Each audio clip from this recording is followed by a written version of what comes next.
नमस्कार दोस्तों, मैं रोशनलाल यादव आप सभी का मेरे इस YouTube चैनल रोशन ट्यूटोरियल पर हार्दिक स्वागत और अभिनंदन करता हूं। दोस्तों, हम अभी जो ब्लड रिलेशनशिप पढ़ रहे हैं, रक्त संबंध, उसमें हमने जो टाइप 1 क्वेश्चंस हैं जो कोडेड रिलेशनशिप से रिलेटेड है वो हमने कंप्लीट कर लिए हैं, और जो सेकंड टाइप है वो चल रहा है अभी पजल रिलेशनशिप। मैंने इनमें डिफरेंस भी बताया था। देखिए दोस्तों, इनमें डिफरेंस ज़्यादा नहीं है कि वहाँ भी स्टेटमेंट के रूप में क्वेश्चन आते हैं, लेकिन बस फर्क इतना रहता है कि वहाँ पहले से स्टेटमेंट की कोडिंग रहती है।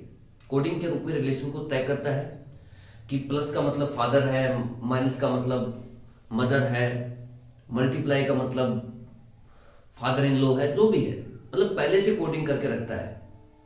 यहाँ पर क्या होता है दोस्तों, पहले से कोडिंग नहीं होती है। हमें क्या होता है कि एक पजल के रूप में रिलेशंस दिए रहते हैं स्टेटमेंट के माध्यम से, यानी कि 5-6 स्टेटमेंट्स को एक साथ कनेक्ट किया जाता है, एक पजल के रूप में उसको फ्रेम किया जाता है। और हमें क्या होता है कि उस पजल को सोल्व करके और इसका आंसर देना रहता है। इतना सा डिफरेंस होता है। ठीक है, तो चलिए शुरुआत करते हैं बिना समय गवाए। और अगर आप इस चैनल पर नए हैं तो चैनल को सब्सक्राइब करें और अपने दोस्तों के बीच इस चैनल को जितना शेयर कर सकते हैं आप कीजिए। दोस्तों, कंटेंट वाइज आपको कोई इशू नहीं रहेगा, और मैं जल्दी कोशिश भी कर रहा हूं कि जैसे सिलेबस जो है वो बढ़िया हो। देखिए, दो चीजें होती है। एक तो, एक मिनट रुकना।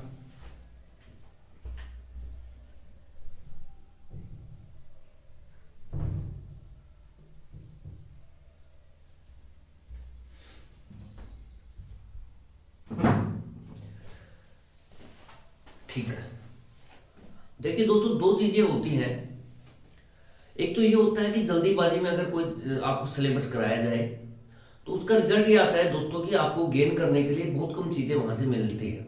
मान लो कोई बिगिनर है, उसको जल्दीबाजी में करा दिया जाए सिलेबस, जो प्रॉपर कंसेप्ट है वो न बता करके सीधा ही गया जाए क्वेश्चन को, तो वहां पर क्या होगा कि जो सीखने की संभावना है वो कम हो जाती है। एक होता है जैसे मैं करा रहा हूँ धीरे धीरे, भाई कंसेप्ट डिस्कस किया, बेसिक डिस्कस किया चैप्टर का, जैसे ब्लड रिलेशन हम कर रहे हैं, मिरर एंड वाटर इमेज हमने किया।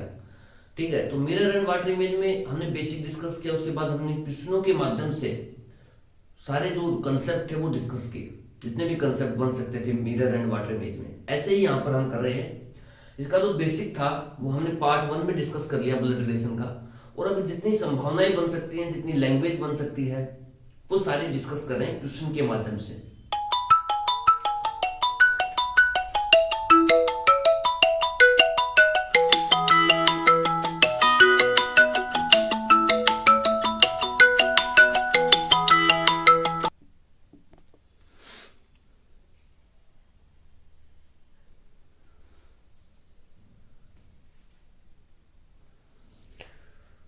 ठीक है दोस्तों, तो जितनी भी लैंग्वेज यहाँ पर बन सकती हैं वो सब क्वेश्चन के माध्यम से डिस्कस की जा रही हैं, और यही तरीका होता है, बेसिक सीखो और क्वेश्चन के माध्यम से जो कंसेप्ट है उनको सीखा जाए।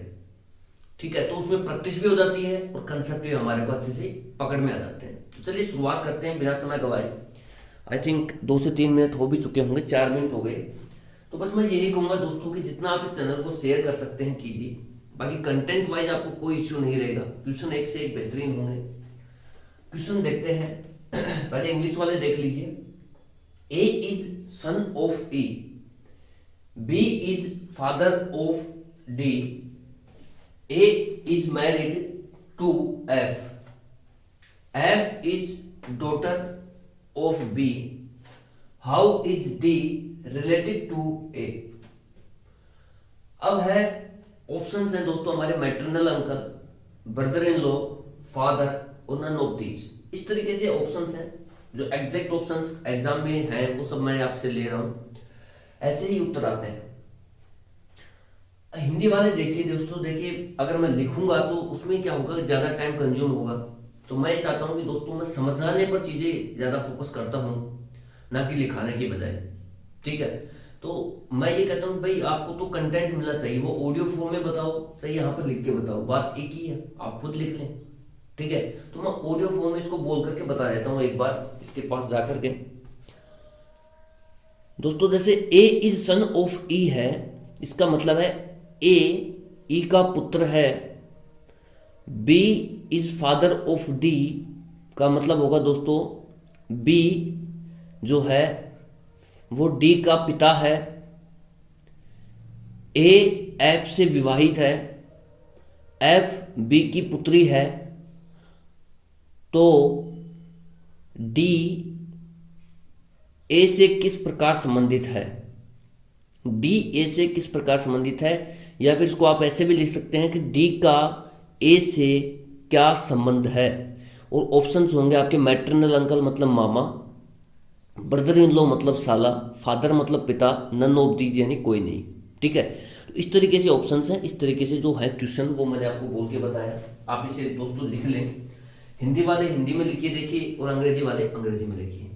ठीक है, और कोई दोनों में लिखना चाहता है तो भाई दोनों में लिख लें, कोई फर्क नहीं पड़ता दोस्तों।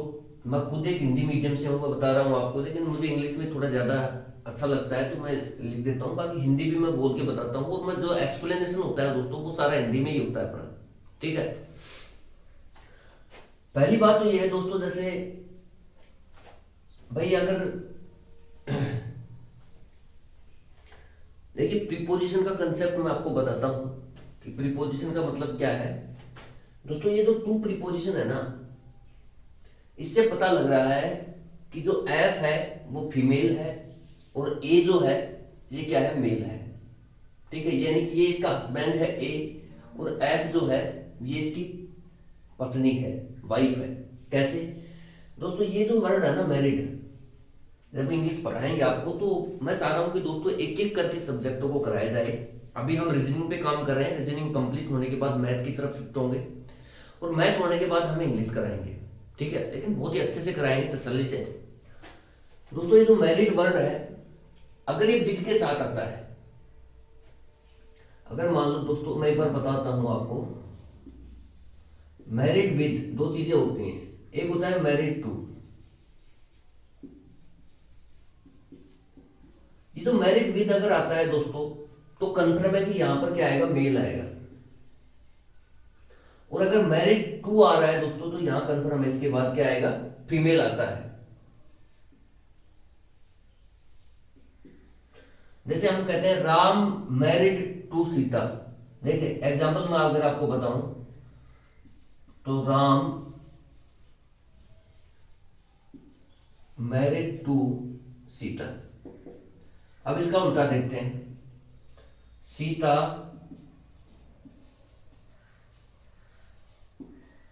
मैरिड विद राम आएगा, यहां पर टू नहीं आएगा। ठीक है दोस्तों, मतलब ये कंफर्म है कि विद आएगा, उसके बाद क्या आएगा, मेल आएगा। मैरिड विद फिर मेल यूज करना है, मेल आएगा। और टू अगर आता है दोस्तों तो ये प्रीपोजिशन के कंसेप्ट है, जब पढ़ाएंगे तो और अच्छे से बताएंगे कि मैरिड टू आ रहा है तो उसके बाद में फीमेल आएगी। ठीक है, राम मैरिड टू सीता। ठीक है, ऐसे ही देखिए दोस्तों यहां पर है E is married to F, यानी कि ये कंफर्म हो चुका है कि जो एफ है ये क्या है दोस्तों, फीमेल है।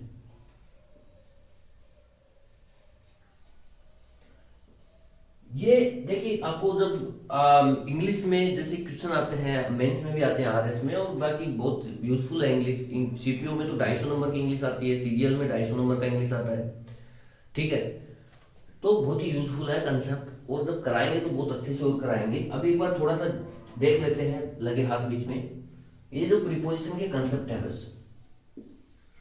ठीक है, मैरिड विद और married to, married with male, married to female, ऐसे बस याद रख लेना। और ये आराम से होते हैं क्वेश्चन, ये अपने को करेक्शन में आते हैं, इधर छांटने में। वहां पर क्या करता है एग्जामिनर, जैसे राम मैरिड विद सीता, तो विद लगा के देगा। हमें क्या करना है, विद को, विद वाला जो होगा वो इनकरेक्ट है, उसको टू, जो वहां पर क्या आएगा, हमारे से करवाता तो है नहीं सही, वो सिर्फ ऐसे पूछता है कि किस पार्ट में एरर है, ए बी सी डी करके देता है। तो वो जिस पार्ट में राम मैरिड विद सीता लिखा हुआ है, मैरिड विद आए, तो अब जैसे वो इधर छटवाएगा तो आपसे ऐसे छटवा लेता है, राम मैरिड विद सीता। और इस तरीके से दोस्तों वो दे देता है no error. A B C D. अब आपसे पूछता है हमारे से कि किस पार्ट में एरर है। ठीक है भाई, दिख तो रहा है ना। ठीक है, हमारे से ये पूछता है कि किस पार्ट में एरर है। ठीक है, तो हमारे को क्या वहां पर ऑप्शन रहता है ए बी सी डी करके। देखिए राम में कोई एरर नहीं है, सीता में कोई एरर नहीं। मैं बेसिक सा एग्जांपल ले रहा हूं आपको समझाने के लिए। एरर जो है दोस्तों यहाँ पर है मैरिड विद, क्योंकि विद जो है ना मैरिड के साथ यहाँ पर देखिए दोस्तों विद नहीं आएगा। मैरिड आगे क्या है, फीमेल है, तो मैरिड के साथ क्या आएगा, यहाँ पर टू आएगा। विद ना आकर के क्या आएगा दोस्तों, टू आएगा। ठीक है, तो पार्ट बी में गलती है, और जो पार्ट बी है दोस्तों मैरिड की जगह क्या आएगा, टू आएगा, तब ये सही हो जाएगा। ठीक है, तो हमें तो सिर्फ क्या करना होता है, एरर को छांटना रहता है। तो पार्ट हम बी पर टिक करेंगे, बी में गलती है। ठीक है, तो इस तरीके से बेसिक से क्वेश्चन आते हैं दोस्तों, जैसे सब्जेक्ट वर्ब एग्रीमेंट पर हो गया। ठीक है, सब्जेक्ट वर्ब एग्रीमेंट पर तो दुनिया भर के क्वेश्चन आते हैं, और कुछ है भी नहीं यार, मुझे तो आज तक समझ में नहीं आया कि क्वेश्चन देते क्यों हो उसमें। उससे बहुत शानदार शानदार कंसेप्ट है, उनसे तो कोई एग्जामिनर बुरखम उठा रहे हैं, लेकिन सब्जेक्ट वर्ब एग्रीमेंट का तो सीधे कंसेप्ट है, उनसे ढेरों क्वेश्चन डाल रहे हैं। तो ट्रेंड चलता है हुए। ठीक है, तो बस दोस्तों इतना ही था, ये आ गया इसलिए डिस्कस कर लिया आपसे, बाकी कोई ज्यादा है नहीं। मैरिड टू और मैरिड विद, ठीक है, ये मुझे दिख गया है तो मैंने सोचा कि यार डिस्कस कर लेते हैं। बाकी चीजें जब इंग्लिश कराएंगे तब और अच्छे से कराएंगे। ठीक है, ये क्या बीच बीच में जब चीजें आ जाती हैं तो रहा नहीं जाता, अब बता देते हैं। ठीक है, तो चलिए हम क्वेश्चन पे आते हैं। जो हमारा रीजनिंग का क्वेश्चन है वो क्या है।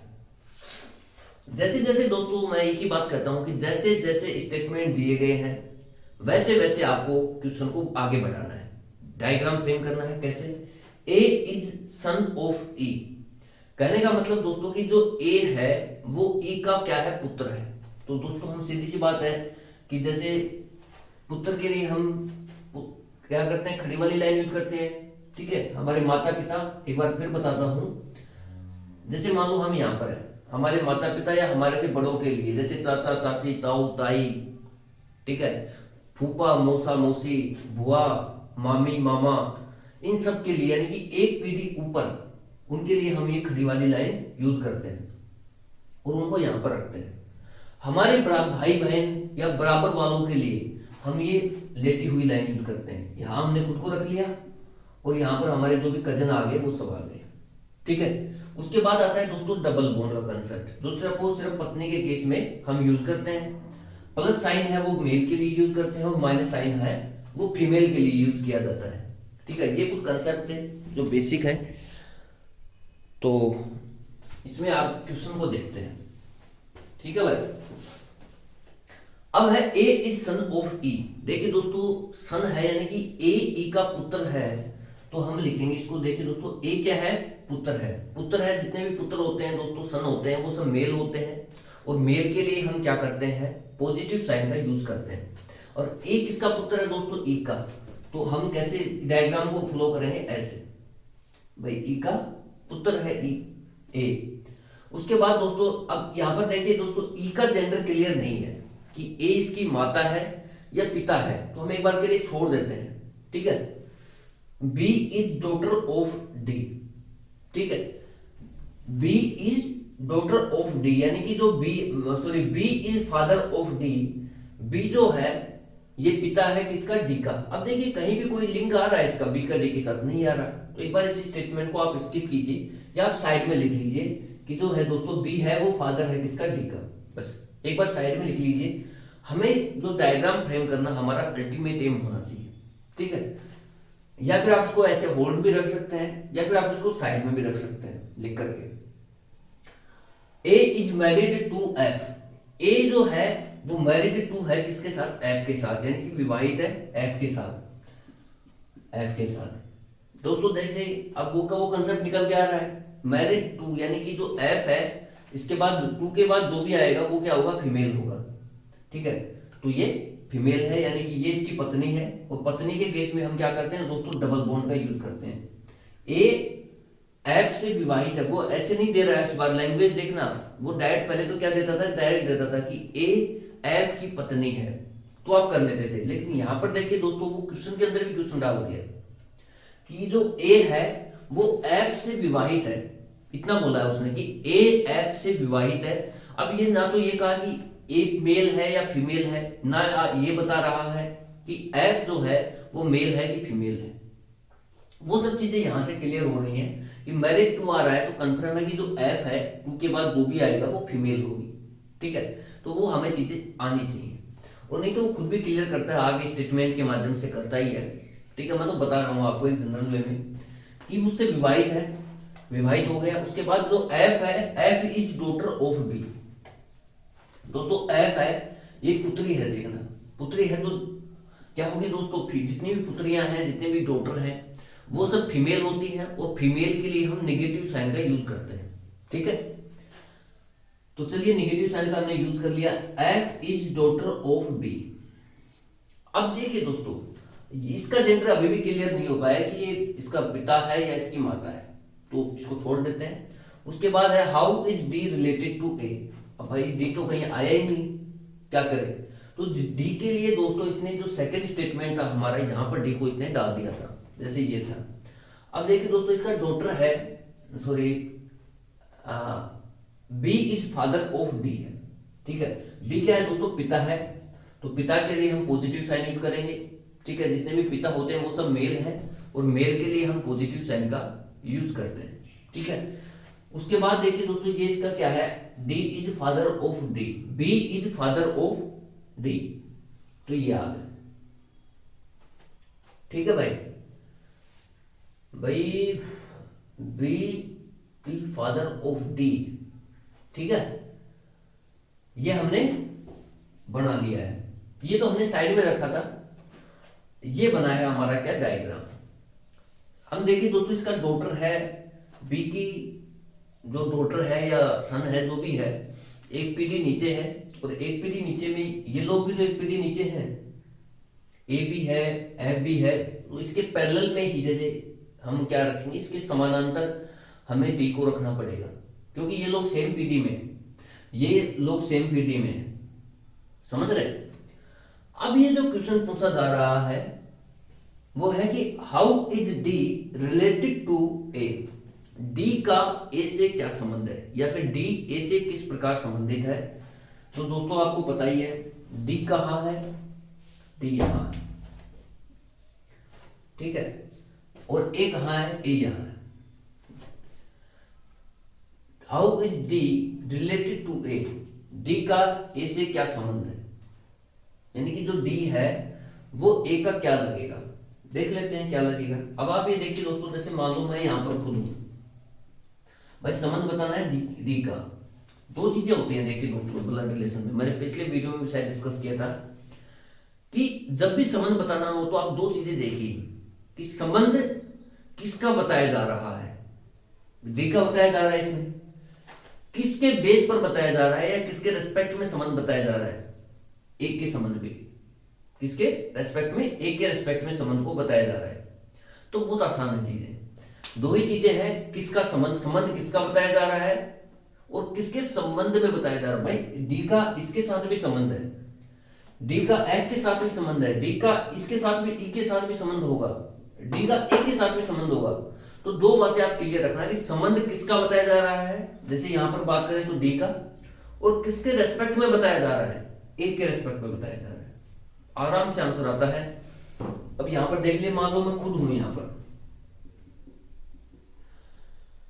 उसके बाद जैसे मैंने देखा कि यार बी जो है ये मेरा पिता है, मेरी बात कर रहा हूं दोस्तों एक बार के लिए, खुद पर लेकर के संबंध, पिता है, और पिता का जो बेटी है ये क्या होगी दोस्तों, ये मेरी बहन हो गई। ठीक है, अब बहन जो है दोस्तों, इसका पति, ये मेरा क्या हो गया, जीजा हो गया। ठीक है, ये मेरा क्या हो गया, जीजा। अब देखिए दोस्तों, अब ऑप्शन में जीजा भी रहेगा, हो सकता है कि जीजा डाल दे वो, लेकिन आपको ये देखना है कि संबंध किसका बताया जा रहा है, डी का, किसके रेस्पेक्ट में बताना है, एक के रेस्पेक्ट में बताना है। ये जो संबंध है, अगर आपने जीजा ऑप्शन ले लिया, मान लो ई ऑप्शन हो और उसमें लिखा हुआ हो जीजा,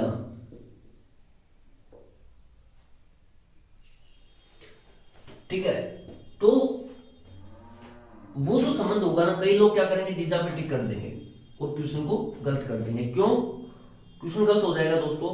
इसका रीजन ये है कि जो जीजा का संबंध है दोस्तों वो ए का है। ए का संबंध है किसके रेस्पेक्ट में? डी के रेस्पेक्ट में। जबकि क्वेश्चन हमसे क्या पूछा है, how is D related to A, D A से किस प्रकार संबंधित है? डी का संबंध बताना है ए के रेस्पेक्ट में। तो डी क्या लगा दोस्तों? ए का साला। क्या लगा दोस्तों? साला। उस साले को हम क्या कहते हैं इंग्लिश में? Sister, brother in law. ठीक है, तो ब्रदर इन लॉ जो होगा दोस्तों, इस जो क्वेश्चन दिया गया है इसका राइट ऑप्शन है। एक बार टाइम देखते हैं, 21 मिनट हो चुके हैं ऑलरेडी। ठीक है, कोई बात नहीं। तो दोस्तों जैसे अलग अलग रिलेशंस हैं, मैं देखिए चाहे क्वेश्चन हम एक कराएं लेकिन कंसेप्ट क्लियर होना जरूरी है भाई। सबसे पहले तो ये देखिए कि किसका संबंध बताया जा रहा है? डी का। किसके रेस्पेक्ट में बताना है? ए के रेस्पेक्ट में। तो ए के रेस्पेक्ट में डी क्या है? साला है, ब्रदर इन लॉ। अगर मान लो वो अगर ये पूछता है कि हाउ इज डी, ये क्वेश्चन में नहीं है, मैं खुद बता रहा हूं, हो सकता है कि आगे वाले क्वेश्चन में कुछ इस तरीके से आपको पूछ ले। सारे जो पैरामीटर्स हैं वो एक ही क्वेश्चन में डिस्कस करने का वो चल रहा हूं। तो D, how is D related to F, D का एफ के साथ क्या संबंध है? डी का एफ के साथ क्या संबंध है दोस्तों? तो सिस्टर का संबंध है। क्या संबंध है? सिस्टर का, बहन है एफ। और ये तो आपको दे ही रखा है, इसमें कोई दिक्कत नहीं है। ठीक है, मान लो वो ये पूछ लेते हैं कि how is F related to E, how is F related to E. तो दोस्तों यहां पर देखिए एफ का ई से क्या संबंध है, पूछ सकता है। तो उस केस में दोस्तों जो एफ है वो इसकी क्या है? बहू है। बहू मतलब ये जो है इसके भाई, इसका पति है, पति की माँ, माता पिता, कुछ भी संभव है। यहाँ पर माता भी हो सकता है, पिता भी हो सकता है। तो जो एफ का ई से क्या संबंध है? ठीक है, तो ये क्या होगी दोस्तों? एफ जो है, अगर मान लो क्वेश्चन ये आता है how is F related to E, F का ई से क्या संबंध है? तो दोस्तों आएगा पुत्र वधु। समझना चीजों को, संबंध किसका बताया जा रहा है? एफ का बताया जा रहा है। किसके रेस्पेक्ट में बताया जा रहा है? ई के रेस्पेक्ट में बताया जा रहा है, तो पुत्र वधु है। अगर मान लो क्वेश्चन ये आता है कि how is E related to F, E का एफ से क्या संबंध है? हिंदी में देखना, ई का एफ से क्या संबंध है। अब यहां पर देखिए दोस्तों, संबंध किसका बताया जा रहा है? ई का। किसके रेस्पेक्ट में बताया जा रहा है? एफ के रेस्पेक्ट में बताया जा रहा है। तो क्या लगे, ई का एफ से क्या संबंध होगा दोस्तों? सास या ससुर होगा, क्योंकि यहां पर देखिए जेंडर क्लियर नहीं है। तो ये कुछ पैरामीटर्स हैं दोस्तों, आप एक ही क्वेश्चन में करें या फिर अलग अलग क्वेश्चन में करें। देखिए मैंने आपको एक ही क्वेश्चन में कितने क्वेश्चन करा दिए। ठीक है भाई, वो ऐसे भी पूछ सकता है कि how is F related to D. ठीक है, एफ का डी से क्या संबंध है, पूछ सकता है वो। How is F related to D, तो क्या आएगा दोस्तों? सिस्टर।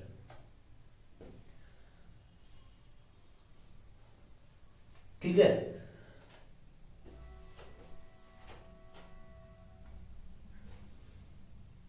मान लो कि क्वेश्चन ये अगर आपके पास मिलता है हाउ इज एफ, मैं इसको मिटाता हूं एक बार, कहां लिखे हैं, उधर लिख देते हैं। अगर मान लो दोस्तों क्वेश्चन ये आता है कि हाउ इज एफ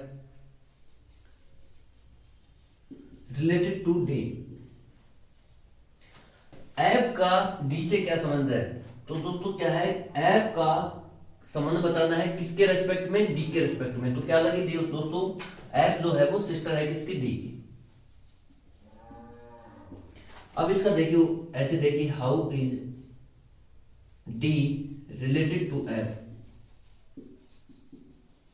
अगर ये क्वेश्चन आपको मिलता है how is D related to F, D का एफ से क्या संबंध है, हिंदी में डी का एफ से क्या संबंध है, या डी एफ से किस प्रकार संबंधित है।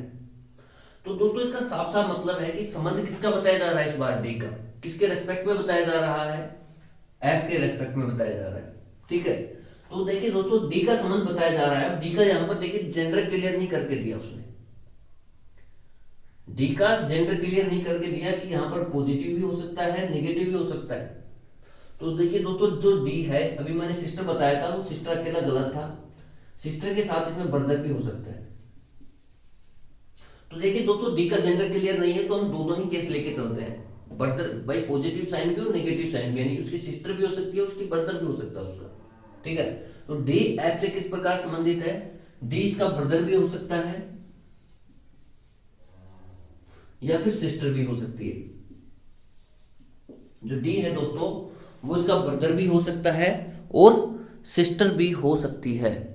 ठीक है, नीचे चला गया, मैं यहां लिख देता हूं इसको मिटा करके। ठीक है, तो देखिए दोस्तों मैंने 4 क्वेश्चन तो इस क्वेश्चन को अलावा डिस्कस कर लिया आपसे, समझ रहे। और क्वेश्चन यही आते हैं, लैंग्वेज भी यही रहती है, हाउ इज फलाना ढिमका रिलेटेड टू फलाना ढिमका। बस आपको सिर्फ ये देखना है कि वो पूछता है कि ये इससे किस प्रकार संबंधित है। अब सिर्फ 2 ही बातें यहां पर निकल के आती हैं कि भाई संबंध किसका बताया जा रहा है और संबंध किसके रेस्पेक्ट में बताया जा रहा है, किसके बेस पर बताया जा रहा है। बस उसी के बेस पर हमारे को आंसर देना रहता है। अब मान लो यहाँ पर संबंध बताया जा रहा था डी का और बेस कौन था, किसके बेस पर बताया जा रहा था, ए के बेस पर, तो ब्रदर इन लो उत्तर हो गया। अब संबंध बताया जा रहा है डी का, किसके बेस पर बताया जा रहा है, किसके रेस्पेक्ट में बताया जा रहा है, एफ के रेस्पेक्ट में, तो फिर आंसर आएगा ब्रदर और सिस्टर। ब्रदर यानी कि भाई भी हो सकती है और बहन भी हो सकता है। ठीक है, भाई बहन दोनों में से कोई भी हो सकता है। तो ये बातें हैं दोस्तों।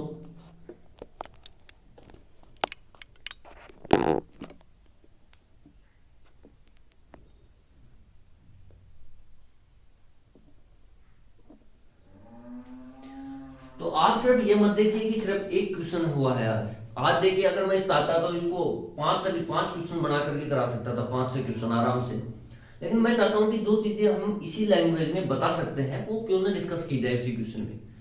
ठीक है, तो मेरा पढ़ाने का तरीका भी यही है और शुरू से मैं ऐसे ही पढ़ा भी हूँ। ठीक है, जितने भी क्वेश्चन बन सकते हैं इसमें वो सब देखे जाए। ठीक है, कहीं कोई दिक्कत की, कोई डाउट की, कोई कंसेप्ट की कोई दिक्कत ही नहीं रह जाती। भाई 2 ही बातें हैं, संबंध किसका बताया जा रहा है और संबंध किसके रेस्पेक्ट में बताया जा रहा है। बस 2 चीजें पकड़नी है, उत्तर आ जाएगा।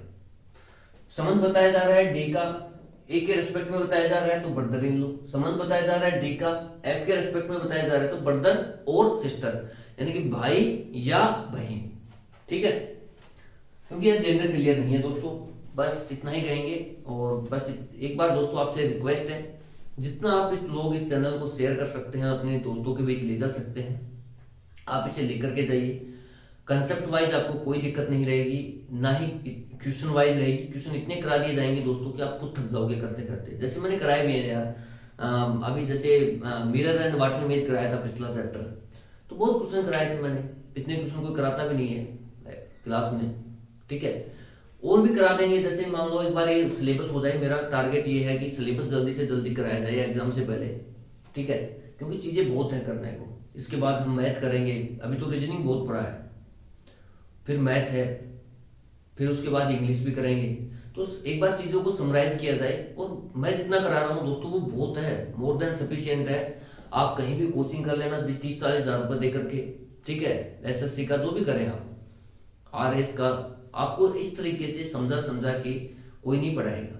अब आप खुद देखिए कि हमने पिछले आधे घंटे से क्या डिस्कस किया है, सिर्फ इस क्वेश्चन को डिस्कस किया है। इसके जितने पैरामीटर्स बन सकते हैं, जितने एस्पेक्ट हैं इस क्वेश्चन के, वो सब डिस्कस किए हैं। ऐसा कोई नहीं कराएगा आपको, आप करके देख लेना कोचिंग। तो बस इतनी ही आपसे रिक्वेस्ट है कि आप ज़्यादा से ज़्यादा लोगों के बीच इस चैनल को लेकर के जाइए, और मैं सिलेबस तो करा ही दूंगा आप। Thank you so much for watching. जय हिंद, जय भारत।